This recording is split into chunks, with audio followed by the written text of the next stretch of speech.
ಆತ್ಮೀಯ H16 news ಅರ್ಥಾತ್ ಸೀತಾರಾಮಗೆ ಸ್ವಾಗತ. ನಾನು ನಿಮ್ಮವ MI ಅಥವಾ ಮಲ್ಲಪ್ಪ ಜ್ಯೋತಿ ಅವರ ಆತ್ಮೀಯರೇ. ಈ ನಮ್ಮ ಹುಕ್ಕೇರಿಯಲ್ಲಿ ಆರಂಭವಾಗಿರುವಂಥ ರೈತರ ಪ್ರತಿಭಟನೆ ಇವತ್ತಿಗೂ ಮುಂದುವರಿಯದ ಅಂತೇಳಿ ತಿಳಿದು ಬರ್ತಾಯಿದೆ. ಮುಖ್ಯವಾಗಿ ನೀರಿಗಾಗಿ ಇದೆಲ್ಲ ಹೋರಾಟ ನಡೀತಾ ಇದೆ. ನಿನ್ನೆಯ ಒಂದು ವಿಡಿಯೋದಲ್ಲೇ ಒಂದಿಷ್ಟು ಕಡೆ ನಾನು ಈ ಶಶಿಕಾಂತ್ ನಾಯ್ಕ್ ಅಂತ ಪಡಿಸಿದ್ದೀನಿ, ಕ್ಷಮೆ ಇರಲಿ.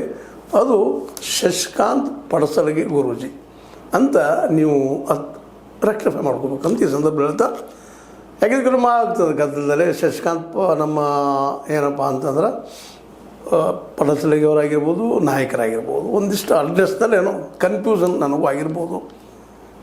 ವಯಸ್ಸು ಯಾರಪ್ಪನ ಮನೆ ಆಸ್ತಿ ಎಲ್ಲ ಬರ್ತದೆ ಹೋಗ್ತದೆ. ಆದರೆ ಅದ್ರ ಬದಲಾಗಿ ಇನ್ನು ಮುಂದುವರಿಸುವಂಥ ವಿಷಯ ಏನಪ್ಪ ಅಂದ್ರೆ, ಈ ಪ್ರತಿಭಟನೆಗಳು ಅಲ್ಲಲ್ಲಿ ಜೋರಾಗ್ತಾ ಇದ್ದಾವೆ. ಬೆಳಗಾವಿ ಜಿಲ್ಲೆಯಲ್ಲಿ ನೀರಿಗಾಗಿ, ಇಲ್ಲೂ ನೀರಾವರಿಗಾಗಿ ಕಳೆದ 40 ವರ್ಷಗಳಿಂದ ಏನಾಗಬೇಕು ಆಗಿಲ್ಲ. ಆದರೂ ನಮ್ಮ ನಿಖಿಲ್ ಕತ್ತಿಯವರು ನಿನ್ನೆ ಒಂದು ಸಭೆಯಲ್ಲಿ ನಾವು ಮಾಡಿದ್ದೀವಿ 40 ವರ್ಷ ಎಷ್ಟು ಸಾಧ್ಯನೋ 70% ಮಾಡಿದ್ದೀವಿ, ಇನ್ನು ಹೇಳ್ಕೊಳ್ತಾ ಇದ್ದಾರೆ. ಅಡ್ಡಿಲ್ಲ, ಹೇಳ್ಕೊಳ್ಳಿ ಅವ್ರು ತಮ್ಮ ಪರವಾಗಿ. ಆದರೆ ಈಗ ಅಲ್ಲೇ ಸುಮಾರು ಏನಪ್ಪ ಅಂತಂದ್ರೆ 54 ಗ್ರಾಮಗಳು ನೀರಿನ ಸಮಸ್ಯೆ ಆಗ್ಯದ ಅನ್ನುವಂಥದ್ದು, ಮತ್ತು ಏದು ನೀರಾವರಿ ಆಗಬೇಕು ಅನ್ನುವಂಥ ಬೇಡಿಕೆ ಇವೆಲ್ಲನೂ ಈ ಸಹಜವಾಗಿ ಅದೊಂದಲ್ಲ, ಹುಕ್ಕೇರಿ ತಾಲೂಕಲ್ಲಿ ಒಂದಲ್ಲ, ಈಗ ರಾಮದುರ್ಗ ತಾಲೂಕು ಸಾಲಹಳ್ಳಿಯಲ್ಲಿ ಸಹಿತ ಆಗೋದದ ಈ ಮೇ 25ರಿಂದ. ಅಲ್ಲಲ್ಲ ಈ ನೀರಿನ ಸಮಸ್ಯೆ, ಮತ್ತು ನೀರು ಭಾಳ ಮುಖ್ಯ.